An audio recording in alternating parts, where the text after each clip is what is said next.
You never seen nothing like this. Trapped in giant cube and forced to compete to the death in twisted children's games. At the beginning of the movie, 3 students, Shun, Amaya, and Ichika, are shown as a voice in the background complains to God about the life. In the next scene, we see Shun along with his friends in the college classroom where a doll named Daruma doll has forced the students to play a game. The game is Daruma-san Gakoronda, where an ugly-looking Daruma doll with only a head is seen on the desk in front of the students. The doll turns around after he sings, and if he finds someone moving, he kills them and turns them into red marbles. The remaining students start worrying as they are unaware of the game rules. One by one, their numbers start decreasing. 2 of the boys try to open the door to escape, but find it locked. They are caught moving by the doll and killed immediately. Suddenly, a gamer boy approaches everyone to read the message at the back of the doll. The message says that the game will be over if they press the button. A guy quickly runs to press the button, but the doll turns around and kills him. Suddenly, Shun notices that there's a timer on the back of the doll. He realizes that they don't have much time left. Hearing this, several other students run to switch it off, but every single one of them fails. At last, only Shun and the gamer boy remain as all other students are turned into red marbles, making it impossible for them to reach the doll without slipping. With time running out, the gamer comes up with an idea and tells Shun to use his back to jump over the dead bodies to press the button easily. Shun finally presses the button, thus ending the game. As the survivors are celebrating, the doll declares Shun the only winner and kills the gamer. The movie then cuts to the past when life was boring and normal for Shun. He is sitting on a couch playing video games and changing channels after the game ends. At school, he is walking with his gamer friend who suggests he ask Ichika out as she passes a smile to him. Ichika is another student in the school who also loves to play video games. Shun answers that he does not have any feelings for her and sees her only as a friend. Both of them head towards the classroom when they meet a boy being beaten up by Amaya, the school bully. Inside the classroom, Shun falls asleep and a loud sound wakes him up. Just then, his teacher's head explodes and the Daruma doll appears. The events at the start of the movie continue from here. In the present, Shun starts praying to God to return him to his boring life. The Daruma doll calls Shun a mouse and tells him that a cat is coming for him very soon. Meanwhile, Ichika Akimoto approaches Shun's classroom and is horrified after seeing its condition. Shun asks her if she knows what's happening, but she says that she is as confused as he is. They try to call the police but find no signal. They then try to flee the school, but all the exits and doors are locked. The duo then run from the scene towards the basketball court, where they are surprised to see some students in mice costumes who survived the Daruma doll. They look at the floor and find the words, "Fit the cat's bell for it to end." The school president then orders them to wear the mice costumes. Just then, the floor of the court opens up and a gigantic plastic cat appears from beneath. The big cat starts gobbling the students one by one, which sends everyone into a state of panic. Shun notices the ball-like bell with a timer on it. He quickly informs everyone that in order to end the game, the bell must be passed through the basket placed on the cat's neck. One of the students, who is a good basketball player, shoots the bell, but the cat manages to catch it. Shun throws it back at the student, killing him instantly. Shun seems to be a genius and quickly notices that the cat is killing only those who are wearing the mice costume. He then suggests everyone remove the costume, to which everyone complies. For a while, the cat remains idle, but as the students start celebrating, the cat devours another one. The students start screaming and running again, and Ichika falls on the floor amidst the chaos. Shun immediately gets into the mouse costume and starts to distract the cat. He realizes that by wearing the cat costume, the cat is dead and not alive. He then tells everyone to run, get the cat. In the universe, one person can hear the voice of the cat. All this time, the poor cat was just requesting them to scratch its back so that it could sleep quietly. That's just like a cat using violence to ask for pats. Shun quickly gets on its back and starts scratching it. He then tells the others to join him, and the cat falls asleep. Now that the cat is asleep, Shun grabs the bell and proceeds to throw it over the hoop. The other students, however, stop him as they think only the one who scores the bell will be the winner. Ultimately, the cat is no longer a person who has been with the cat for so long. A player stops another player who has already hit the sky. The other player is also a player. They all start quarreling with each other. As they are fighting, the cat wakes up and starts attacking the students again. Shun comes up with a plan once again. He takes Ichika inside and conceals the bell in a regular basketball to deceive the cat. As they throw the ball and are ready to celebrate, the bell bounces on the ring, but suddenly, Amaya arrives in the nick of time and heroically scores the shot, thus ending the game. The cat then declares that only Shun, Ichika, and Amaya can live. Shun asks about the fate of the losers, but before he gets an answer, Amaya kills the remaining students. Amaya then says that only the strongest will survive, which is God's will. Amaya approaches Shun and tells him that both of them are alike, as they have what it takes to survive. Ichika, on the other hand, disagrees and says that Shun is kinder, stronger, and smarter than Amaya. On hearing this, Amaya is infuriated and tries to attack her, but the cat then throws the bell into the air and sprays a gas from its mouth and knocks them all out. In the next scene, a news channel is seen reporting about the incidents happening around the schools as a terrorist attack. Another news report shows large cubes hovering above the cities and mentions the defense and the police departments are yet to find any entrance into the cube despite various attempts. The media also reveals that the survivors of the incident are God's children, as they are able to survive such a tough situation. Some media and interviewers, along with the professor from a university, are seen mentioning the incident as the alien invasion of human existence. Next, we see a homeless person repairing a damaged radio just by touching it. Later, Shun wakes up in one of the cubes. Among the other survivors, he finds Takumi, his childhood friend, along with a shy and timid girl, Tiara, and an arrogant but intelligent student, Taoka. Shun is disappointed to be finding himself playing the death game again. He tries to escape but finds all the doors locked. Taoka then informs him that the only way to escape the room is by winning. He also brags that his intelligence will lead him to victory. Through a screen, they are informed that they have to find the keys to escape. Just then, 4 wooden dolls enter the room. They introduce themselves and the rules of the game. They say that each of the participants will be blindfolded and the dolls will circle them, singing songs. When the song stops, the participant will have to guess which of the 4 floating kokeshi wooden dolls is behind them. Failing to guess correctly would result in their death. However, if the kokeshi dolls lose, one of them will explode, releasing an answer key that will open the doors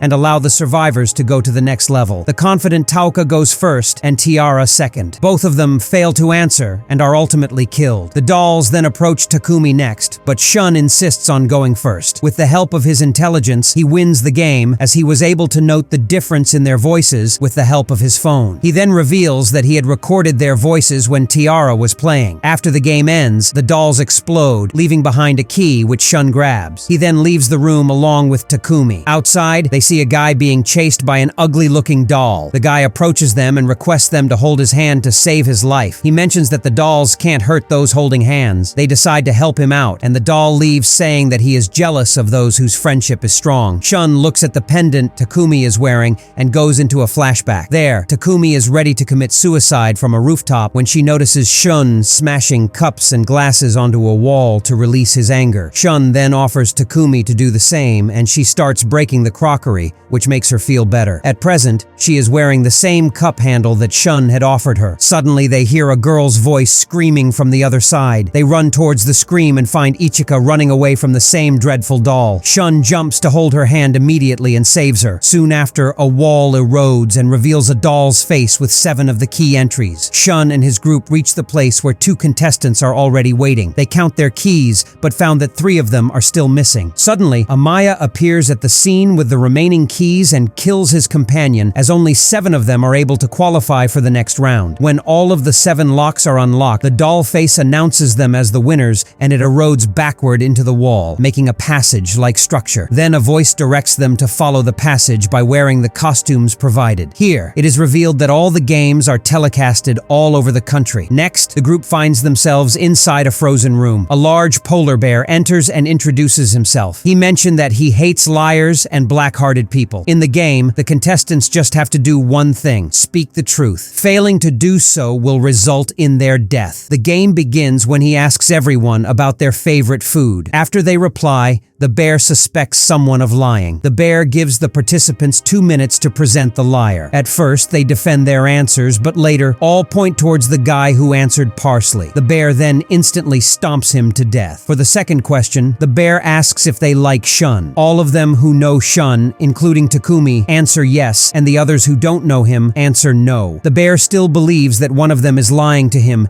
and again suggests the remaining participants to name the liar. All of the participating answer Takumi Takumi as the liar as Shun and Takumi were out of contact for a long time. Despite Shun's best attempts to save Takumi, she gets killed. Devastated by the loss of his friend, Shun screams that the liar and traitor among them is none other than the white bear himself. It turns out to be true, and the bear sheds his white color and reveals his original color to be black. As all the lies are caught, the game officially ends, and the survivors are taken to the last game. The remaining 5 participants are taken to a temple. After the door opens, 3 wooden dolls welcome them and also congratulate them for making it this far. The 3 dolls introduce themselves as fitness, intelligence, and imagination. They reveal the last game name as Kick the Can for it to end. One of the participants will be the demon and the rest will be the victims. Until the demon places the can to the designated place, the victims will get their time to hide. The demon will then have to find all the victims. He will have to name them after seeing their faces, after which he can imprison them inside the calls. In this way, if he imprisons them all and kicks the can, he will be the winner. However, if a victim manages to kick the can, the other victims will be considered the winners and the demon will lose. But the victim who kicks the can will die as the can explodes. Then the 5 take turns a picking stick, with the red stick going to the demon. Amaya obtains the red stick. He quickly places the can on the ground and starts searching for the others. 2 of the students are quickly captured. Ichika then sacrifices herself in order to distract Amaya while Shun escapes. After imprisoning Ichika, Amaya screams that he doesn't need to find Shun to win the game. And despite Ichika's advice to hide, Shun comes out wearing an armored suit with which he is hiding his face. Shun then tells Amaya that it is impossible for him to get caught as his face is covered up. Amaya finds this ridiculous, and he quickly takes off Shun's helmet. As Amaya proceeds to kick the can and end the game, he realizes that Shun has attached an iron chain to him. Shun then jumps into the water and starts dragging Amaya with him. As Amaya struggles to pull Shun out of the water, he sees that Shun has removed the armor and is slowly proceeding towards the can. Suddenly, Amaya manages to break free and runs towards the can, but Shun kicks it first before him. They prepare for the explosion, but nothing happens. The game is finally over, and the dolls declare everyone winners except Amaya. They also reveal that the explosion was just a lie to make the game even more interesting. An enraged Amaya then grabs one of the dolls and says that he isn't supposed to die as he was chosen by God. The dolls start laughing and reveal that no one was supposed to die. The winners are then congratulated with fireworks in the sky. The dolls also provide ice cream to celebrate. Shun finally asks Ichika for a movie date and also expresses his feelings, and Ichika happily agrees. When the ice cream melt, they saw something written on the sticks. The dolls reveal that despite making it this far, they need luck to live. Amaya and Shun notice the words, "You live," on their sticks, while the other 3, including Ichika, finds the words, "You die." A doll then kills the losers while Ichika disappears in the thin air. Then, Shun and Amaya finally emerged from the cube, where they are cheered by a large crowd as both survive.